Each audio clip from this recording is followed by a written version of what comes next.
All right. And with that, I give you William Shakespeare's As You Like It. Welcome, everyone, to William Shakespeare's As You Like It, a play presented in Reader's Theater format. The location of the play is a small duchy in France, and the actors will be speaking in modern verse. Recently, the old Duke was ousted by his younger brother, Duke Frederick. The old Duke has been banished and is living in the Forest of Arden with those who remain loyal to him. The play begins!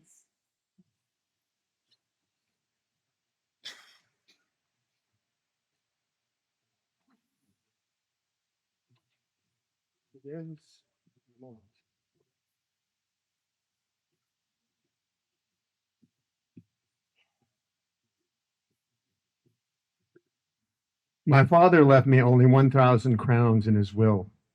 But my father commanded my older brother Oliver to make sure that I was brought up well. That is where my sadness begins. Oliver sent my middle brother off to school, and I heard he's doing extremely well.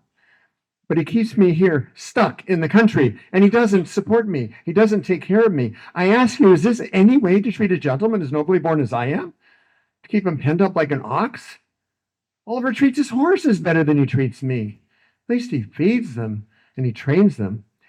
He does give me plenty of nothing, and he takes away everything. He has me eat with servants. He doesn't give me what is owed to me as a brother, and he's ruining my birthright with a very poor education. The sun came out. It's beautiful. But anyway, it still angers me. This is what angers me. My father's temper and spirit are inside me, and they make me want to mutiny against my brother's tyranny. I won't stand for it any longer. I haven't figured out what to do. Anyway, I don't know how to revolt yet. Here he comes. Now you'll see how he mistreats me and abuses me. Hey, you! What are you doing here? Nothing. I've never been taught how to do anything. What are you messing up now? I'm helping you mess me up, your poor unworthy brother, by having him do nothing. Well, find something better to do and get lost. Should I take care of your pigs and eat slop with them? How did I end up like this? Do you know where you are? Yes, very well. I'm in your house. Do you know who you're speaking to? Yes, better than you know me.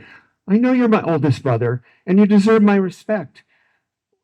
But we're in the same family, so you should acknowledge that I'm a gentleman too. As firstborn, you are in control, but it's not customary to treat me like I'm not even a gentleman, even if there are 20 brothers in between you and me. I have as much of my father as me as you do. Though I admit you're closer to him in age and men are more by tradition because you're older. What nerve! Come on, brother. You don't know anything about fighting.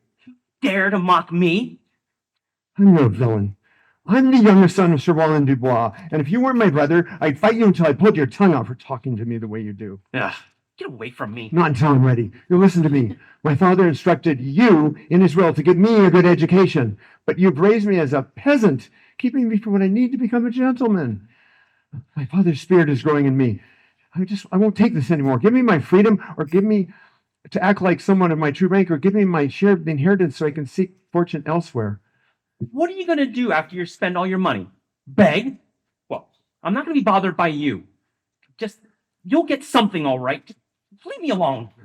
I won't bother you any more than is necessary to get my fair share of the estate. Conflict! Is this how it's going to be? Is he going to challenge me?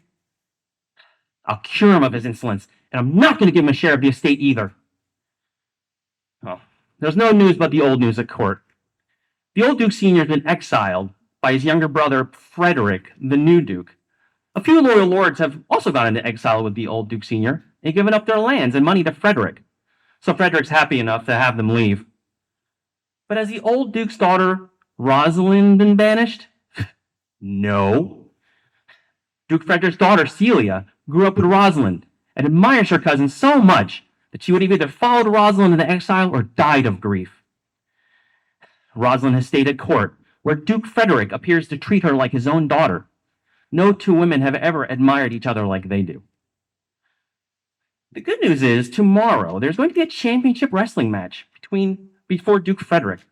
I've been informed by certain sources I cannot disclose that my brother Orlando plans to fight in disguise.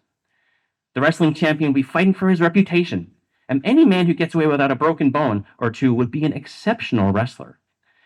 My brother is young and inexperienced. The champion would hate to crush him, but he'd have to if challenged. I'll not prevent Orlando from carrying out his plan to fight or preparing to accept his disgrace, which will be his own fault, not mine. This is my devious plan.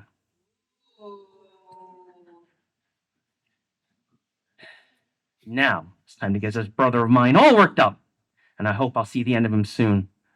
I don't know why, but I hate nothing in the world as much as him. He's liked by others. He's never gone to school, but he's smart, with good values. Everybody is delighted and loves him, especially my subjects who know him best. They love him, and therefore they despise me. But not for long. All I have to do is get Orlando to fight the champion, which I will do.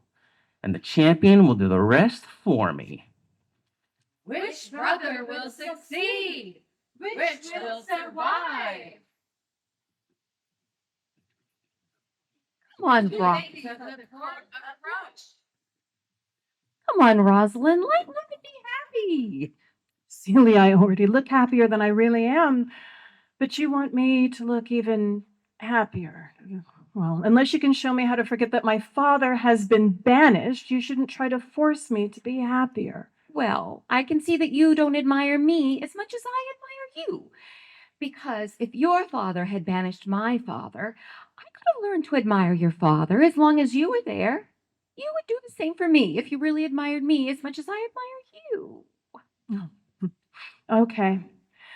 I will try to forget my difficulties and focus totally on your happiness.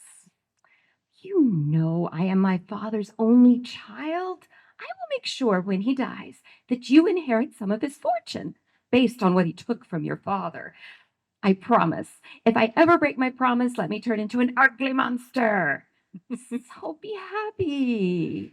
Okay, from now on, I will try to think of games for us to play. What do you think about falling in love? Oh, yes, let's do that. Only let's not really fall in love because we'll want to be able to get out of it easily, honor intact. Well, then you tell me, what is it that we should do for fun? Oh, here comes the jester, Touchtone. Maybe he will entertain us. Since nature has given us the opportunity to play games, maybe fortune has sent him to stop us. Oh, and that would mean that fortune is playing a nasty trick on nature, breaking up a game between two naturally witty women with the arrival of a fool. Well, maybe it's nature's work after all. Maybe she sensed we're not mature enough to be having fun playing games, so she sent us this fool here to entertain us. What's up? Where are you off to? Ladies, you must go see Duke Frederick. Did they tell you to bring us this message? No, but they told me to come and get you. Well, we'll be stuffed with your news. Ladies, you're missing some interesting sport. Sport? Well, should I even answer? We'll answer however your wits and your luck allow you to answer. Or however my destiny says I should. You made your point. Well, if I don't keep up my reputation as a jester. You'll lose your smell? Anyway, I was going to tell you about a championship wrestling match that's going on that you are missing. Well, tell us about it now. I'll tell you about the beginning, and if you think it's interesting, you can see the end for yourselves. They're going to be performing the wrestling match right here. Oh, we've missed the beginning, so tell us about it. So, there was an old man with his 3 strong sons, Sounds like the beginning of a fairy tale. 3 young men, all good looking and strong. Yes, right. And they wore proclamations around their necks saying, "Let it be known, we challenge the championship wrestler." The oldest of the 3 brothers wrestled the champion. Immediately, the champion threw him, breaking 3 of his ribs, and he's not likely to survive. The champion wrestler did the same to the second brother, and then the third. They're lying over there, and the poor old man, their father, weeps over them, and the whole audience has joined him in grieving. Oh my goodness. Well, this is the first time I've heard that wrestling was an entertainment for ladies. Me too. Well, doesn't anyone else want to see this wrestling match and hear men's bones break? What do you think, Celia? Shall we go and watch the match? Well, you're going to have to because this is the place they're scheduled to wrestle next, and they're ready to go. Oh, yes, I can see them coming. Let's stay and watch.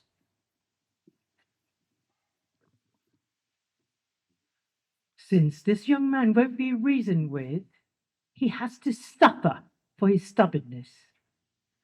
Is this the man that Duke Frederick was talking about? That's him. Oh, he's too young to fight. But he does look capable of defending himself. So, what are you doing here, daughter and niece?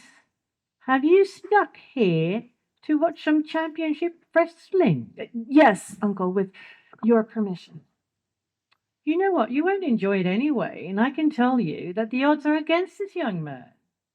I tried to dissuade him, but he won't listen to me. Maybe you ladies can persuade him. Call him over here, Touchstone. Yes, go ahead and try. I'll step away so I won't hear your conversation. Young challenger, the ladies want to speak with you.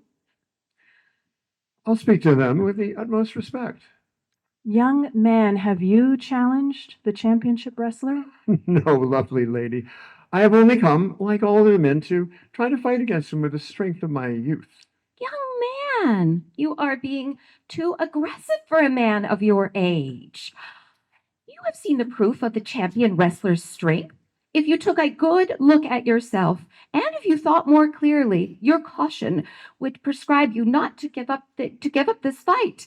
Therefore, we beg you for your own sake, give up this challenge. Yes, please, young sir. We will make sure that your reputation wouldn't be harmed. We'll take it upon ourselves to talk to Duke Frederick and see that the wrestling match will be stopped. Ladies, I beg you not to think badly of me. Please send me your good thoughts in this match. But if I am beaten, the shame will be mine. If I am killed, it will be the death of a man who's willing to be killed. I don't have anyone to mourn for me because I don't have anything in this world. I'm just taking up space in this world. If I depart this world, maybe somebody more worthy than I will take up the space. I wish that I could give you the little esteem that I possess. Me too. Well, best of luck, young man. I hope that I am wrong about your chances of victory. And I hope you get what you deserve. All right, come on, everyone. This young show-off is eager to wrestle my champion. I am ready, but I only have modest ambitions. Well, you will only get one round of wrestling. I will be mocked only after I'm beaten and not before. Hopefully the great Hercules will give you strength and success, young man. Oh, how I wish I were invisible. I could grab the champion wrestler by the leg to prevent him from harming this young man. What an excellent young gentleman he is. If I could shoot lightning bolts from my eyes, the champion wrestler would be on the ground from the shock. Oh, stop it, stop it. No more. This is the end of the round. Oh, come on. I'm barely out of breath. Well, to everyone's surprise, the champion has been thrown. Carry him away. What's your name, young man? My name is Orlando. I'm the youngest son of Sir Rosalind Dubois. Oh, I wish you were someone else's son. The whole world thought your father was such an honorable man, but he was always my enemy. Now, your victory over my champion would have pleased me even more if you would have been someone else's son. But you're a brave young man. I'm proud to be Sir Rosalind's son, his youngest son. I would never change that, not even to be Duke Frederick's adopted heir. My father admired Sir Rowland, and the rest of the world shared my father's opinion. If I had known that this young man was his son, I would have tried harder to convince him not to fight. Cousin, let's thank him and encourage him. My father's rude behavior bothers me greatly. Young man, you fought very well. If you do as well in love Your wife will be very happy. Please take this, sir, and wear it for me. I'm a woman who's also down on her luck, and I give what I am able to the victor. Shall we go, Celia? Yes. Good luck there, young gentleman. I'm too tongue-tied even to say thank you. I must have left my brain on the wrestling mat. I believe that he is calling us back, Celia. My pride has fallen away like my fortunes have. I'll ask him what he wants. Did you call us back, young sir? You wrestled very well, and you conquered more than your enemy on the wrestling mat today. Come on. Come on, Rosalind. I'm coming. Farewell. What is this feeling that affects my tongue? I can't even speak to her, even though she asked me to. Oh, poor Orlando, you've been overthrown by a lady. Attraction begins to bloom. Despite his lack of speech. Does Rosalind return these affections?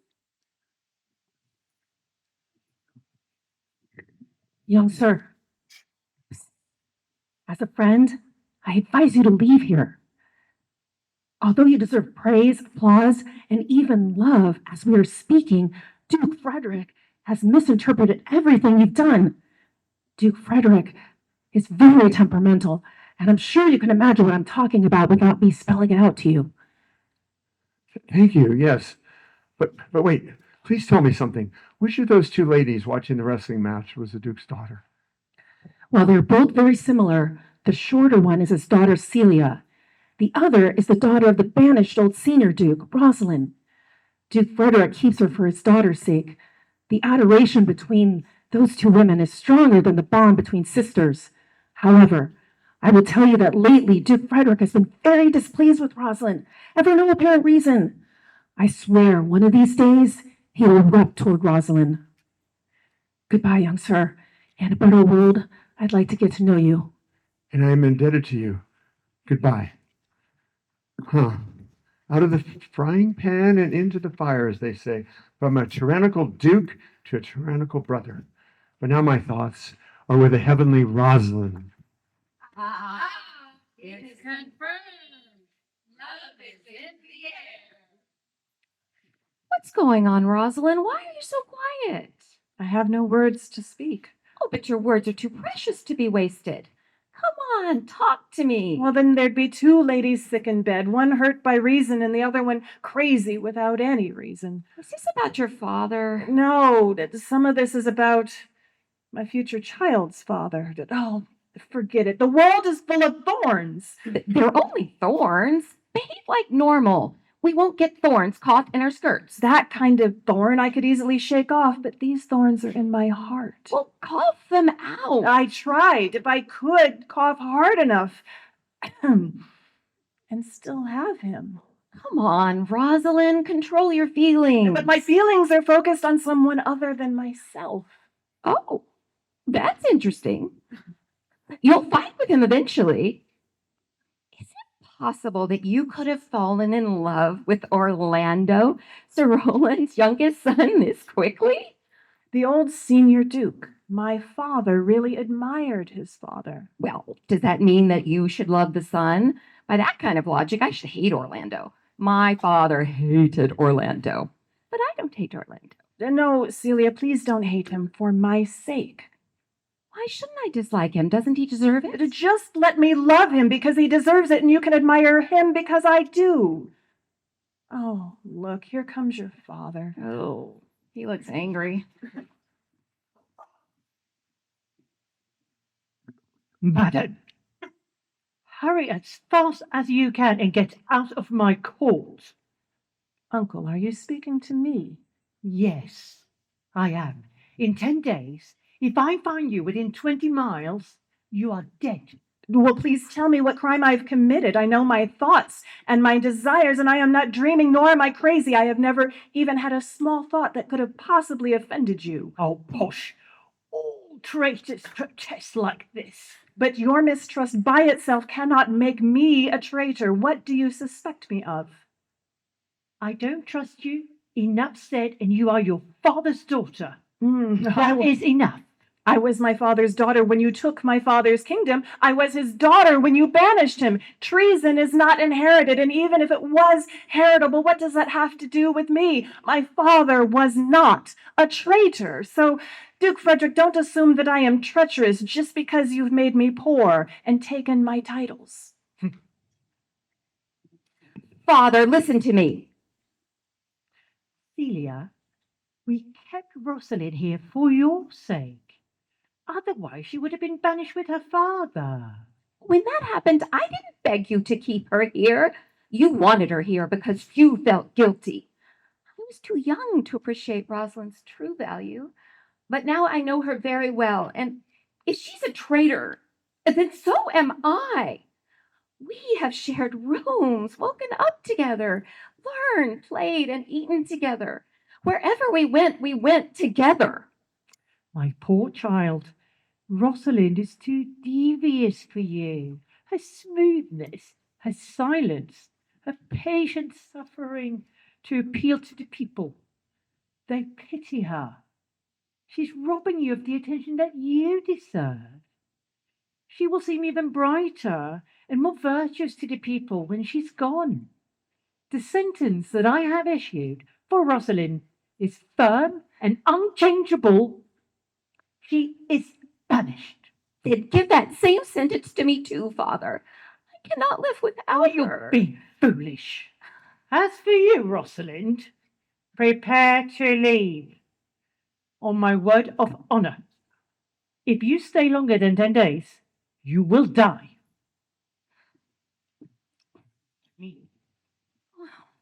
Rosalind, where should we go? This is so distressing. I have more reasons to be distressed than you do. You haven't.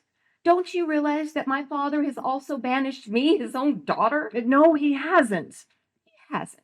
Well, you don't have the same philosophy as I, that you and I are one. Will we be separated? Should we part? No. Let my father find another heir. So, how will we escape? Where will we go, and what will we take with us? I swear, I'm going with you, whatever you say. But as you mentioned, where will we go, Celia? I have it. The Forest of Arden, to find your father. We'd be putting ourselves in great danger, two young women going off on an adventure like that. Beauty attracts thugs and thieves even more than money does. Well, I'll put on poor and ragged clothes and smudge my face with dirt. You'll do the same, and we'll be able to travel without attracting the attention of any attackers. You know, wouldn't it be better, since I am unusually tall for a woman, that I could dress myself as a man? I'll wear a sword, I'll carry a spear, and hide all of my feminine fears. I'll maintain a swaggering warrior look like so many cowardly men do, whose actions have nothing to do with their mental state. What shall I call you when you're a man? I'll take the name of a that is no less than the king of a god's servant. So call me Ganymede. And Celia, what shall I call you? Oh, something that refers to my current state and situation. I know. Instead of Celia, call me Alien. Alien. All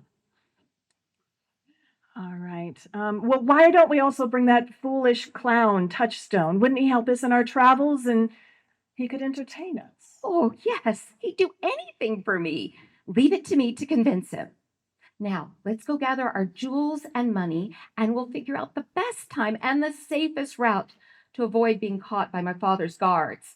He'll send them after us as soon as he decides that I'm gone and knows that I'm gone. Now, we go to freedom, but not banishment. Rosalind returns the affections of Orlando. A new dilemma is created.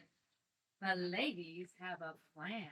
Oh, they've used disguise and deception. They adopt new names with their disguises.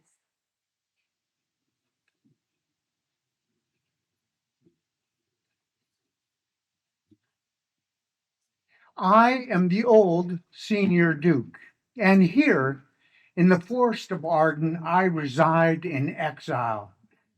This life The simple life is much sweeter than the shiny and glittery life of court. Surely these woods are less perilous than the halls of court.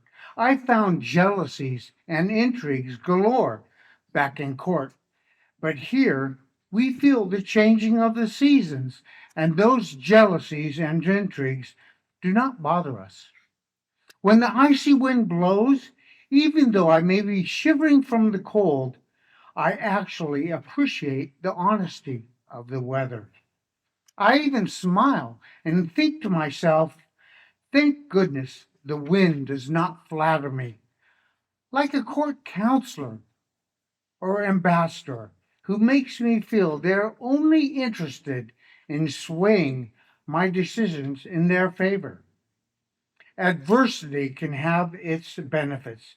Here, in this life, far away from what is called the civilized world, we can hear the message of the running water and hear the message of the stones and discover the good in everything around us.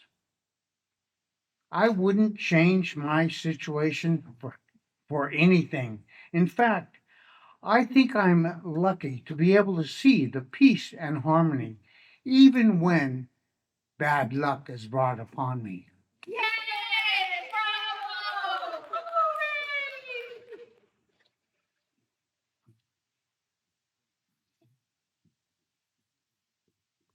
Who's there? I see no one, but I must be very careful as I approach my father's old house. I would be safe here except for the fact that my evil brother is still there. Why was I so foolish as to defeat Duke Frederick's champion wrestler? The news of my success has beaten me back home. It's a strange world where a man's success can poison him. You wonder what's the matter? I must hide.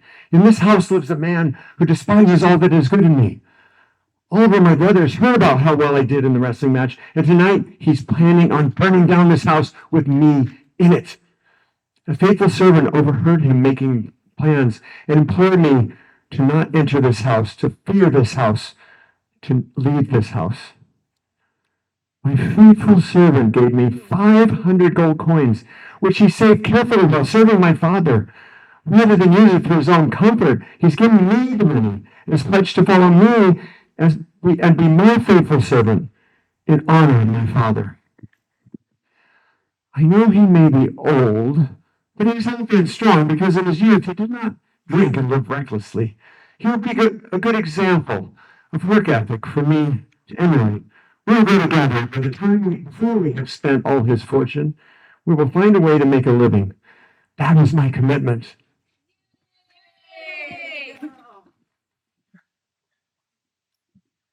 Can it be possible that no one saw them leave? Someone in my court must have known this and they let it happen. I can't find anyone who could see her leave. Furthermore, that horrible, stupid clown, Touchstone, who I laughed at so many times, he's also missing. And as Celia's lady in waiting, she confesses that she heard my daughter and Rosalind talking about that horrible young man who beat my championship wrestler. That servant believes that wherever they've gone, the young man is likely with them. What am I going to do? No, I will send a message to that young man's brother, Oliver. Oliver can bring Orlando here. And if he's nowhere to be found, I will bring his brother, Oliver, here and I will make Oliver find him. Yeah, that's what I'll do. I'll do it immediately and I will not give up. I won't stop searching until I brought home those foolish runaways. Boo! Off with your head! Peasants!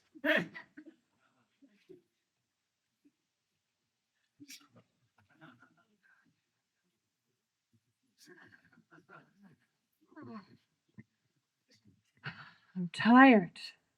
Even my spirits are tired. I wouldn't care about my spirits if my legs weren't tired. I don't want to insult my manly appearance by crying like a woman, so have courage, Elena. Please forgive me. I can't go any further. Oh, I'd rather forgive you than bear you. But if I did carry you, the weight would be lighter, I'm sure, because I know you don't have any money. Anyway, this must be the Forest of Arden. Well, now I am in the Forest of Arden, and that makes me even bigger fool. When I was at home at court, I was in a better place. Oh well, a traveler has to be content, I guess. Yes, be content, Touchstone. It is good for you. Looks like someone's coming. Everything I do just makes her like me less. And nobody understands how bad I have it. I swear, no one's ever been this far gone over someone. If love has never made you do something completely stupid, you probably haven't really been in love. If you're never sat there boring your friends with the same story over and over, you haven't really been in love. If you've never wanted to disappear from everybody because your feelings are making you insane, then you definitely haven't been in love. Oh, Phoebe, I've got it bad. Oh, poor Sylvia. That poor shepherd. Listening to him reminds me of my own situation. Yes, me too. Well, I remember when I was in love. I broke my sword on a stone and told the man seeing my girlfriend, "Take that." I remember kissing her cow's udders that her pretty little hands had milked. I remember wooing a pea plant in her name and then taking 2 pea pods and begging her to wear them for my sake. Yes, those of us who are really in love will do the strangest things. Yeah, you speak more wisely than you know. Yeah, I'll never know my wisdom until I hit my shins on it. That shepherd's condition is very similar to my own.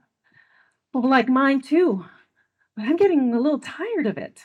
Well, what if you please go ask if we can buy some food from that shepherd? I'm so hungry.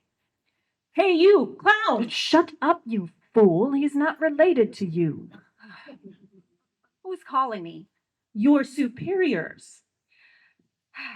I know. If they were not my superiors, they'd be very wretched. Touchstone, stop it. Good evening, friend. Good evening. What can I do for you? If love or money can buy anything in this place, please tell us where we can rest and feed ourselves. We have a young lady here who is very tired from travel and very hungry. I do feel bad for her. I wish I could offer you more, but I'm just a hired hand here. I don't own the sheep or the land. The owner isn't exactly known for his hospitality, and since he's away, there's not much here to eat. But come on, I'll see what I can find. If there's anything available, you're welcome to it. Tell me, who wants to buy the flock in the pasture? Well, I do. Well, if you can buy the cottage, the pasture, and the flock for us, then we'll pay you for it. And we'll hire you and give you a raise. I like this area. I can see myself living here. Well, it is definitely for sale. Come with me and take a look around. If you like the place, I can help you get everything sorted out. Hooray! Sylvia's to the rescue!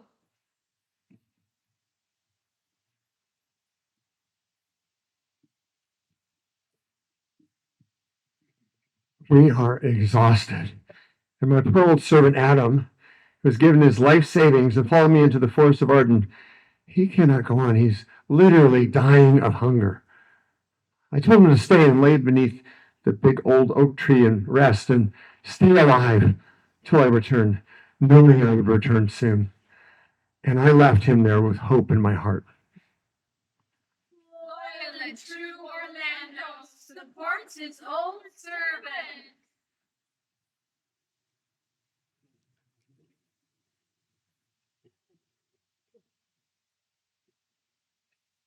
Where is he? I think the Jacques must have turned into an animal. I cannot find him anywhere. Ah, here he comes. Well, what's going on, Jacques? What kind of life do you lead that your friends have to beg for your company? You look like you are amused. A fool. A fool.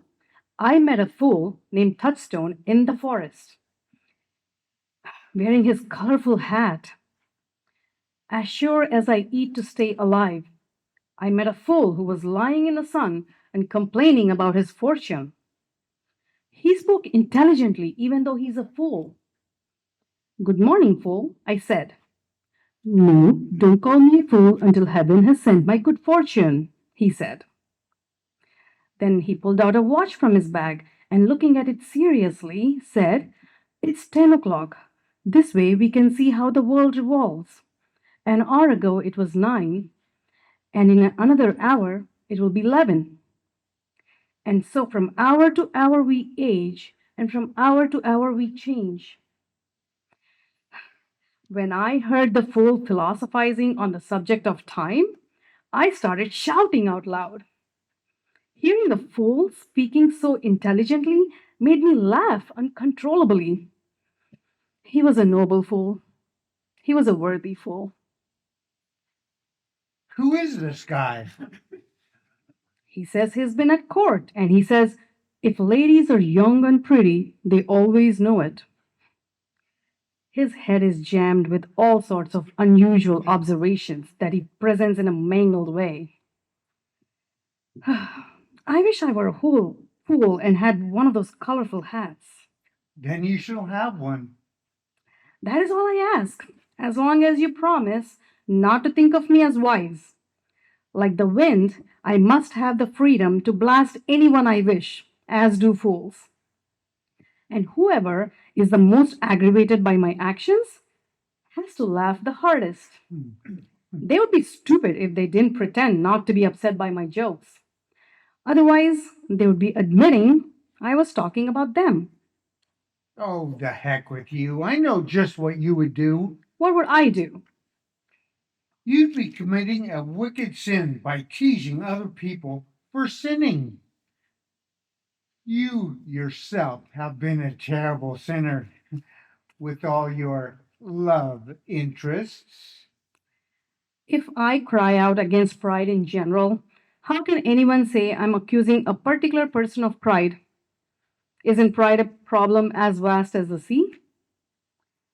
It keeps flowing until all the wealth of the world is used up by everyone trying to show off. What woman in the city am I talking about when I say the clothes on a city woman's body are rich enough for a prince? What woman can I say I mean her when all her friends are the same, just like her? I see someone coming, but who is it? Stop eating immediately. I haven't even started eating. And you won't eat until those who are hungry and starving have been fed. What kind of an assailant is this? Are you behaving badly because of hardship or because of lack of good manners? Why do you act so uncivilly? You're correct with your first guess. My personal hardship results in loss of good manners. I was not raised in the forest and I was supposed to be somewhat well bred. But you must stop, as I said. Whoever eats food before I have been fed will die by my sword. Well, if you won't listen to reason, I will have to die by your sword. And what would you like to eat? Remember, good manners get far more good results than aggressive force does. Well, I'm dying of hunger, so I'll eat my fill. Then sit down and eat. You welcome at our table, and we're happy to have you. You speak like a gentleman. I beg your pardon. I thought everyone out here in the forest was wild, which is why I was so aggressive. Whoever you are out here in the dark forest, if you have the good fortune and sat at a feast or table and know the meaning of pity and being pitied, then hopefully my kindness and nobility will convince you of my sincerity. We here have all, in fact, seen good days and have sat at feast and even cried tears of pity. So sit and eat whatever will satisfy you. Okay, thank you. But I must ask one favor of you. Before, put off eating for a while. There's an old servant of mine who's followed me out of admiration for me, and he is struck by two evils, age and hunger. I can't eat until he is fed first. Well, go ahead, bring him to our table, and we will wait for your return. Thank you, and blessings for your hospitality. Orlando has been so loyal. He is such a great guy. You see, we are not alone in our unhappiness. This world has more sad plays than just our little scenes here. The whole world is a stage, and all the men and women merely actors. They have their exits and their entrances, and in his lifetime, a man will play many parts. His life is separated into 7 acts. In the first act, he's an infant, whimpering in his mother's arms. Then he's a schoolboy, with a book and a bright young face, creeping like a snail, unwillingly to school. Next, he becomes a lover, huffing and puffing like a furnace as he writes poems about his lovers. In the fourth act, he's a soldier, full of bravery and eager to defend his honor and quick to fight. He puts himself in front of harm's way, risking his life to seek fame that is fleeting. In the fifth act, he's the judge with a nice fat belly from all the bribes he has taken. His eyes are stern and his hair is trimmed. He's full of wise sayings and up to the minute stories. That's the way he plays his part. Then in the sixth act, the curtain raises on a skinny old man with glasses on his nose and maybe a money bag by his side. His voice has shrunk back down to a childish squeak. In the last scene of our play, the end of this strange, eventful history, our hero, full of forgetfulness, enters his second childhood. Without teeth, without eyes, without taste, without everything.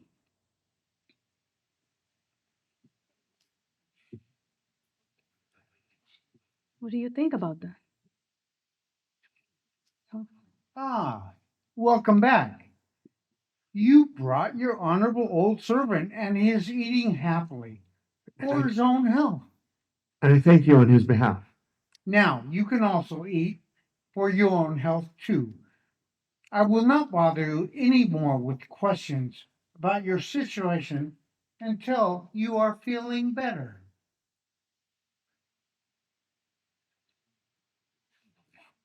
What? If you are really the son of Sir Rowland, as you've just whispered to me, you are truly welcome. I am the Duke who admired your father. Come to my lodgings and tell me your story and explain to me your situation. It is often quoted, the whole world is a stage, and all the men and women merely actors. We all have their exits and their entrances. And in his lifetime, a man will play many, many parts. And women too.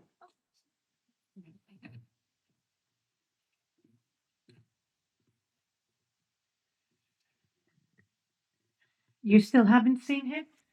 It cannot be true. If I weren't such a benevolent person that I am, I'd punish you instead of your brother. However, I command you, you imbecile, to find your brother wherever he is and bring him back here to me, dead or alive. You have 1 year, or you will lose your land and your title. So you should be motivated, to free yourself. But any guilt by making sure your brother is apprehended. I wish you knew how I truly felt about my brother. I never really loved him. Boo! peasants. That would make you an even bigger villain. Now get out of my sight. I will command my guards to seize his house and his lands as a beginning of his punishment. Orlando has devised a cunning plan.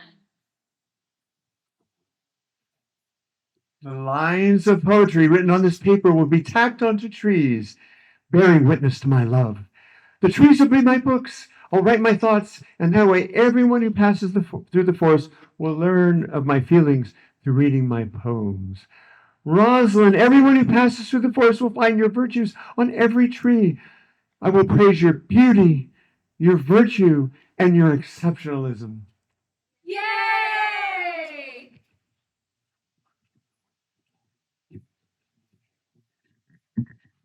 I am intrigued by the words written and nailed to so many trees in the forest. This one says, "From the Far East to the West Indies, there's no jewel like Rosalind. Her value is carried on the wind, and it blows throughout the world carrying the name Rosalind. All of the most beautiful paintings are bleak when compared to Rosalind. Don't think of any beauty except the beauty of Rosalind." Ugh, I can write like that, except when eating and sleeping. That awful poem sounded like a group of farmers' daughters stomping off to milk their cows. Well, stop being foolish, Touchstone. This is serious. Okay, let me give it a try. Now, if there's a buck who needs a doe, tell him Rosalind will do. A cat in heat will look for a mate, and Rosalind certainly will too. Winter clothes need to be filled with something, and so does skinny Rosalind. After you harvest, you have to collect and bind, so throw Rosalind on the harvest cart. The sweetest fruit has the sourest rind, and Rosalind is that kind of fruit. Oh, the man who finds the sweetest rose will be pricked up by it, and by Rosalind. See, that's exactly how his terrible writing lopes along. Why pay attention to any of it? Be quiet, you stupid fool. I actually found this one nailed to a tree. Well, then I think that tree bears rotten fruit. I'll nail you to a tree, and when I do, it will be bearing a rotting corpse. All right, have it your way. But we'll let the forest decide. No. Now here comes Celia, and she's reading something. Why should this place be a desert? Just because there's no people in it? No! I'll hang these poems on every tree, and they will voice my thoughts of the city. Some will be about how a man's brief life is spent wandering, his entire life contained in a short span of time. Some poems will be about betrayals committed by friends. But on the prettiest branches, or at the end of every sentence, I'll write Rosalind, teaching everyone who can read that the essence of every spirit is contained in this one woman. Nature was commanded to fill her body with all the graces that women possess. So Rosalind was composed of different faces, eyes, and hearts. Oh, so that she might have the most prized qualities of all. The heavens wanted Rosalind to have all these gifts, and for me to live and die as her ardent admirer. What treacherous poems about love have you been reading? Saying, shoot, Touchstone, go away. Well, I will make an honorable retreat without the celebration of a full army. Were you listening to those lines of poetry? Yes, the meter is off. The rhyme is at the drip. Celia, they're just bad. But did you listen to all that poetry without wondering what your name was doing on all those trees? Yeah, I've been working through that when you arrived. Did you see what I found nailed to a tree? Haven't been written about like this before. But do you know who wrote those poems? Was it a man? Mhm. And he had a charm that once belonged to you hanging around his neck. Are you blushing, Rosalind? Who, me? Oh, it is difficult to bring two friends together, but even mountains can be moved by earthquakes. Who are you talking about? Is it possible that you don't know? I'm begging you, tell me who it is. This is wonderful, wonderful, just wonderful. Do you think that just because I am dressed as a man, I have a man's patience? Tell me who it is and tell me quickly. So, you want to know who is the man? I want to know what sort of man he is. Is he man enough to fight in a battle and grow a mustache? No, he has no mustache. Well, then I'll wait until his mustache grows in. If you'll just hurry up and tell me the name of the man whose lip that mustache will grow in on. It's Orlando, who defeated the champion wrestler and you at the same moment. Are you teasing me? Really, Rosalind, it's him. Orlando. Orlando. Oh my God, what am I going to do out here dressed in men's clothing? What did he do when you saw him? What did he say? How did he look? What brings him out here? Did he ask about me? How did he say goodbye? And most importantly, when are you going to see him again? Answering all those questions would be harder than answering all the questions of a religious catechism. Does he know that I am out here in the Forest of Arden dressed in men's clothing? Does he look as bright and handsome as the day when we first saw him at that wrestling match? It's easier to count specks in the air than to count a lover's million questions. I found Orlando under a tree like a drop acorn. Oh, that tree drops wonderful fruit. Please let me talk, Rosalind. Go on. He laid there, stretched out like a wounded warrior.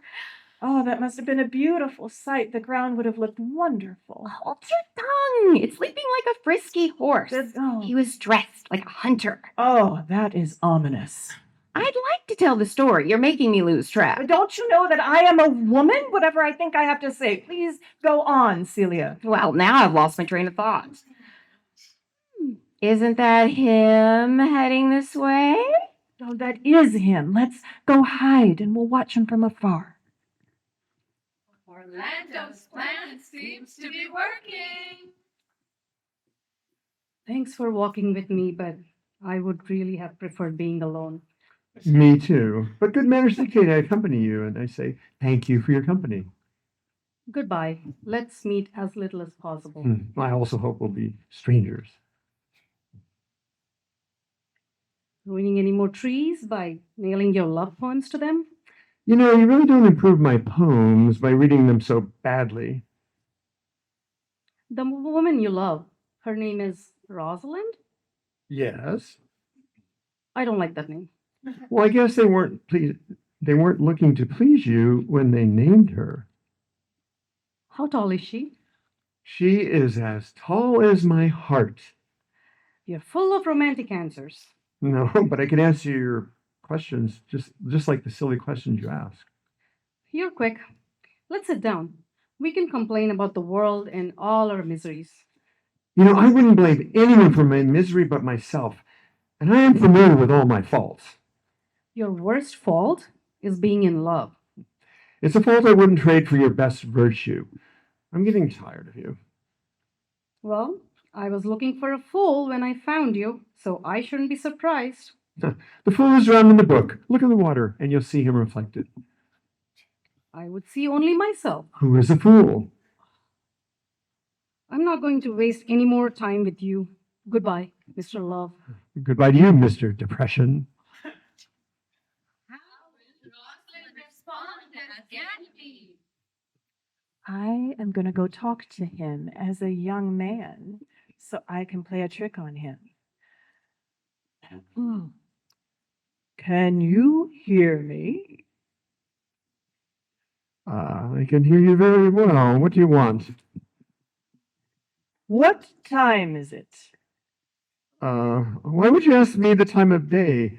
There are no clocks here in the forest. Well, then there must be no lovers in the forest either, as they are as good as a clock, making lazy time with a sigh every minute and a groan every hour. Why don't you call it swift time instead of lazy time? Wouldn't that be just as accurate? No!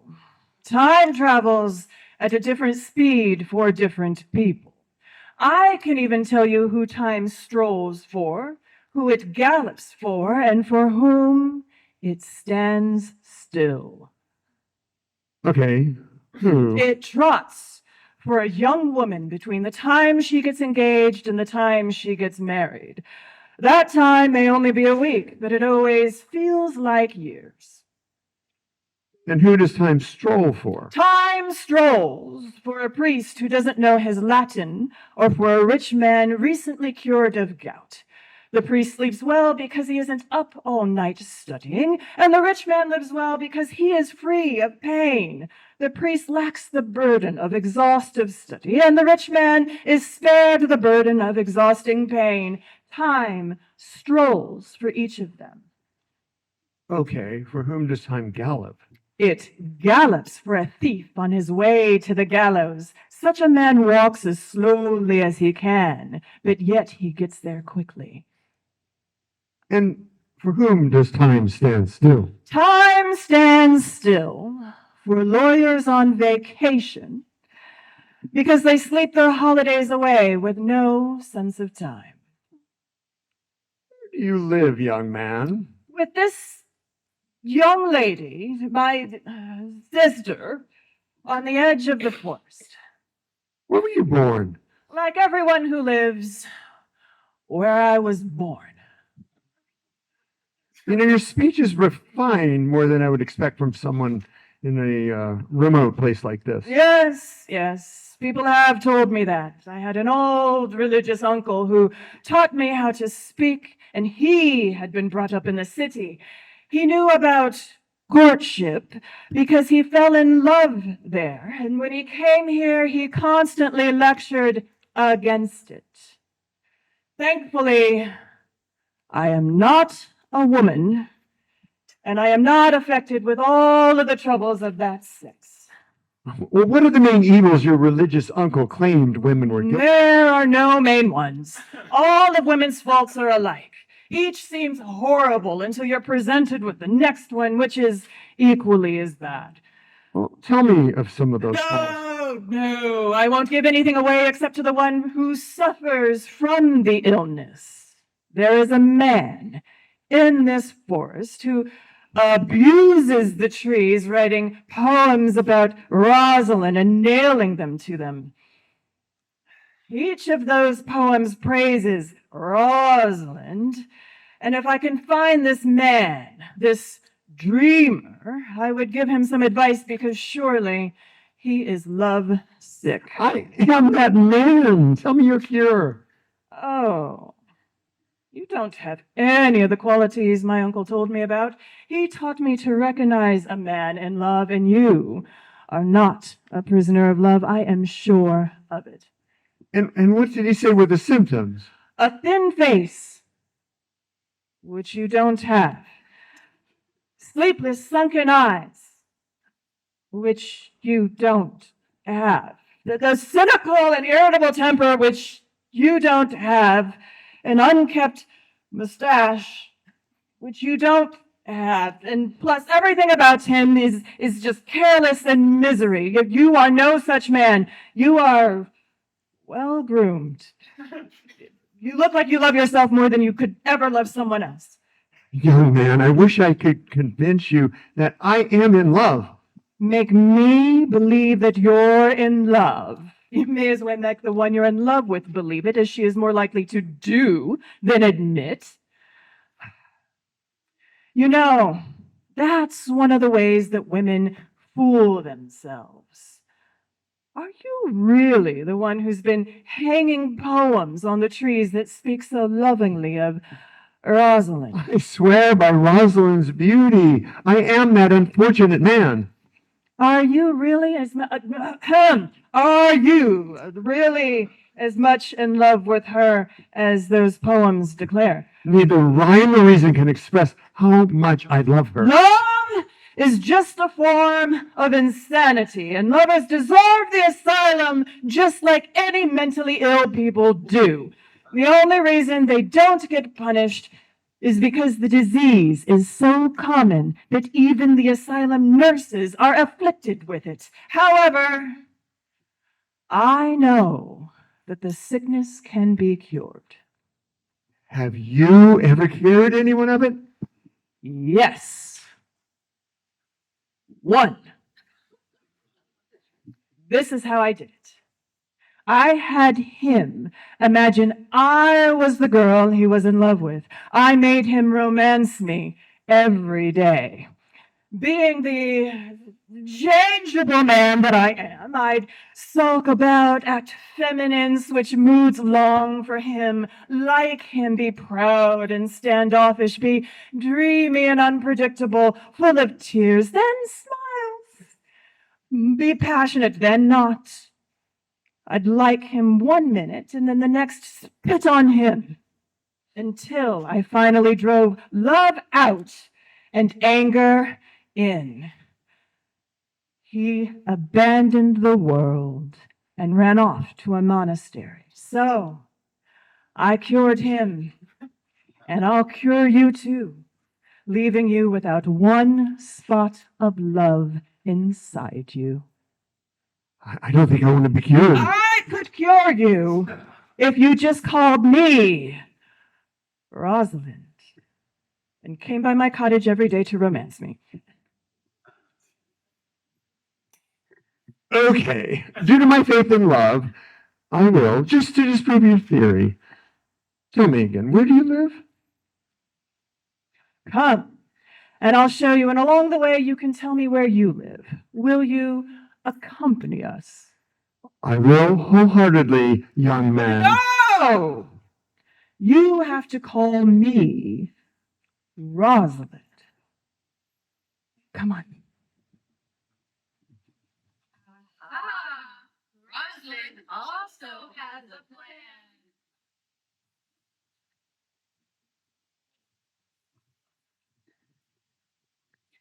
Come on, Audrey. What do you think? Do my features please you? Am I the man for you? Your features? What features? Well, I'm out here with you and your goats. What does that tell you? Oh, gosh, I wish you were more poetic. What? I don't know what that word means. Does it mean pure in both words and actions? Does it mean being truthful? Well, not really. Lovers are very fond of using poetry, but sometimes write big lies in their poems. But somehow you still want me to be poetic and lie? Oh, yes, definitely. I do. See, right now you swear to me that you are pure. However, if you were a poet, I might suspect that you'd be lying. So you don't want me to be pure? No, not really. Unless you were ugly. Purity and beauty together in one woman is like adding sugar to honey. I'm not. He's being a sensible fool. I'm not beautiful, so at least I can hope to be pure. Yes, but wasting purity on a sexually experienced woman is like putting meat on a dirty plate. I am not a sexually experienced woman. I keep myself very clean. But thankfully, I'm ugly. Goodness, you're ugly? Oh, well, maybe sexual experience will follow. Anyway, I'm going to marry you. I've spoken to a local vicar and he promised to meet us here and marry us. Now this I'd like to see. Will this marriage be blessed? Oh, yeah. Now, some men might resist at this point. These woods aren't a proper church, and there's no one here to witness the ceremony. But who cares? I'll be brave. When the vicar arrives, there won't be anyone to give the bride away. But someone must be here to give the bride away for it to be legal. Oh, go on. I'll give her away. Oh, well, good evening, Mr. What's your name? How are you? It's so good to see you. Do you want to get married, fool? Well, just as an ox has a yoke and a horse has a bridle and a falcon has a tether, a man has a desire to be kept in check. Being a man of your background and breeding, are you going to get married in a forest like a beggar? Go to a church and have a proper wedding. If you get married out here, then one of you is sure to get agitated and want to get away. And there goes your marriage. Well, I'd rather have a local vicar marry us here because he's not likely to marry us very well. And if we're not married well, then I could have an excuse for leaving her. Come with me. Let me give you some advice. Love is in the air as our play progresses. It's been hours. He's still not here. Don't even talk to me. I feel like I might cry. Go ahead, but remember, crying doesn't suit a man. No, but I have good reason to cry.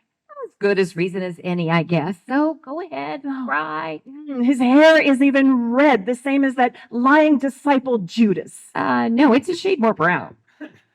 Oh, you're right. It is a very good shade of brown. Yes, a very good color. His kisses would be like bread blessed by a priest. His kisses are probably cold and impersonal. But why would he promise to come visit me this morning and then not come? I guess he's a total liar. Oh, God, do you really think so? Well, yes. I mean, he's not a pickpocket or a thief. But when it comes to truth and love, he's as hollow as an old log. So you think that his feelings aren't truthful?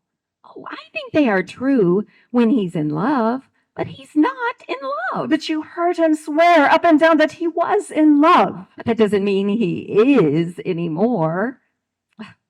I heard he's staying with your father now in the forest. Oh, funny mentioning my father. I ran into him the other day while I was dressed as Ganymede. I even had a conversation with him. He asked me about my parents, and I told him that they were as good as he was. He thought that was pretty funny, but why are we talking about my father when there is a man like Orlando in the world? Oh, sure, Orlando. He's a brave man. He writes brave poems, makes brave promises, and then breaks them just as bravely. He's dishonest. Well, come on, Celia. I heard that there is a shepherd out in this forest and a poor maid who are in love. Let's go and see them. I'm sure it will make me feel better knowing that there are others in my same situation.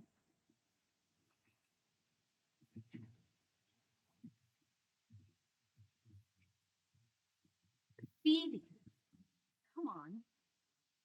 You don't have to love me, but you also don't have to destroy me over it. Even an executioner gives you a little warning first. I don't want to be like an executioner. I'm trying to avoid you, so I won't hurt you. You said my eyes are murderous. But how could my soft eyes murder anyone?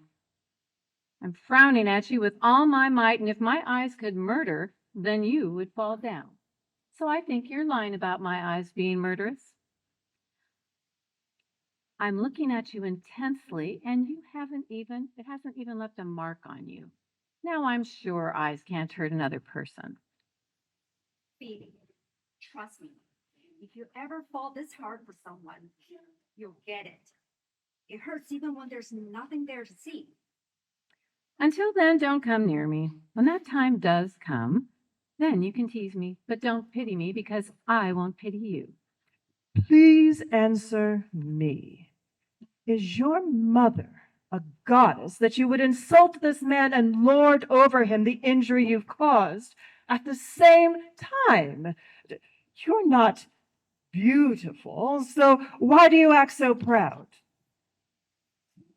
Wait. What is going on here? But why are you looking at me like that?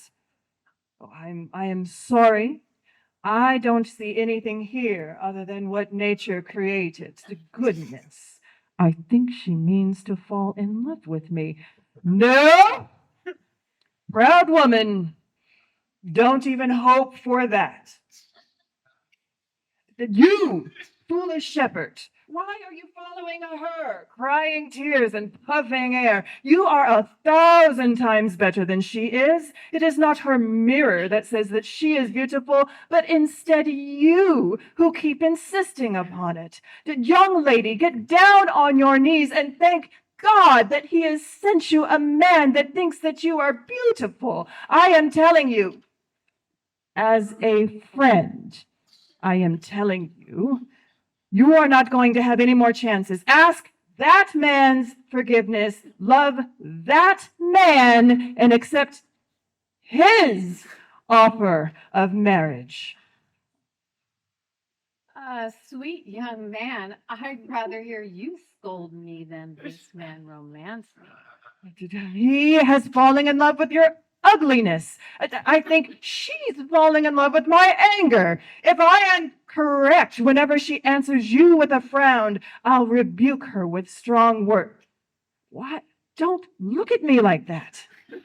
I wish you no harm. I'm telling you, do not fall in love with me. I am more unfaithful than the promises a man makes when he is inebriated. Besides, I don't like you. But come on, sister, let's go home. And Shepherd, you keep working on her. Did you, young lady, give that man another chance? Don't be too proud. The world may look at you, but no one will be as blind as he is, thinking that you are beautiful. Did you say something, Sylvia?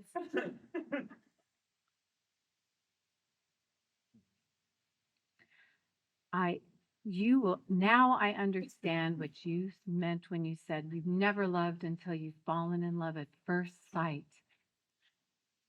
Phoebe, What? wait, Did you say something, Sylvia? come on. Have a little mercy. I'm sorry for you, Sylvius. There's one pretty obvious solution. You could like me back. Problem solved for both of us. You can have my friendship. Isn't that enough? Friendship. That's not exactly what I had in mind. Well, that's just being greedy. I used to hate you. I don't love you, but since you speak well about love, I'll let you stay around and make use of you. But don't expect any more than that. Well, at this point, I'll take whatever I can get. A smile once in a while will honestly go a long way. Well, that's just being greedy. I used to hate you. I don't love you, but since you speak well, tell me, do you know the young man who was just speaking to me? Not really, but I've met him. He bought the cottage, the flock, and the land from the old man who moved away. Now, don't think I'm in love with him just because I'm asking about him. He is irritating, though he speaks well. What do I care about words? And yet, words are a good thing. He is good looking, but not too good looking. He's proud, but his pride fits him. The best thing about him is his mustache. Ooh la la. As fast as he offends me with his sharp words, his pretty face heals my wounds. He's not very tall, but he's tall enough. His lips are nice and red. You know, Sylvius, there are women who would have fallen in love with him after speaking to him as I have. Now, I don't love him or hate him, though I guess I could have reason to hate him more than love you. What right did he have to scold me? I am surprised I didn't bite back with my words. I'll get back at him. I'll write a strong letter, and you can deliver it. Will you do that for me, Sylvia? Of course. I'll take it to him. Good. I'll go write it now. The whole thing is preying on my mind and on my heart. I'll write it bitterly toward him and be curt. Come with me, Sylvius. Even more love is in the air. I could honestly use a break at this point. Me too. Let's take a 10-minute intermission. Later.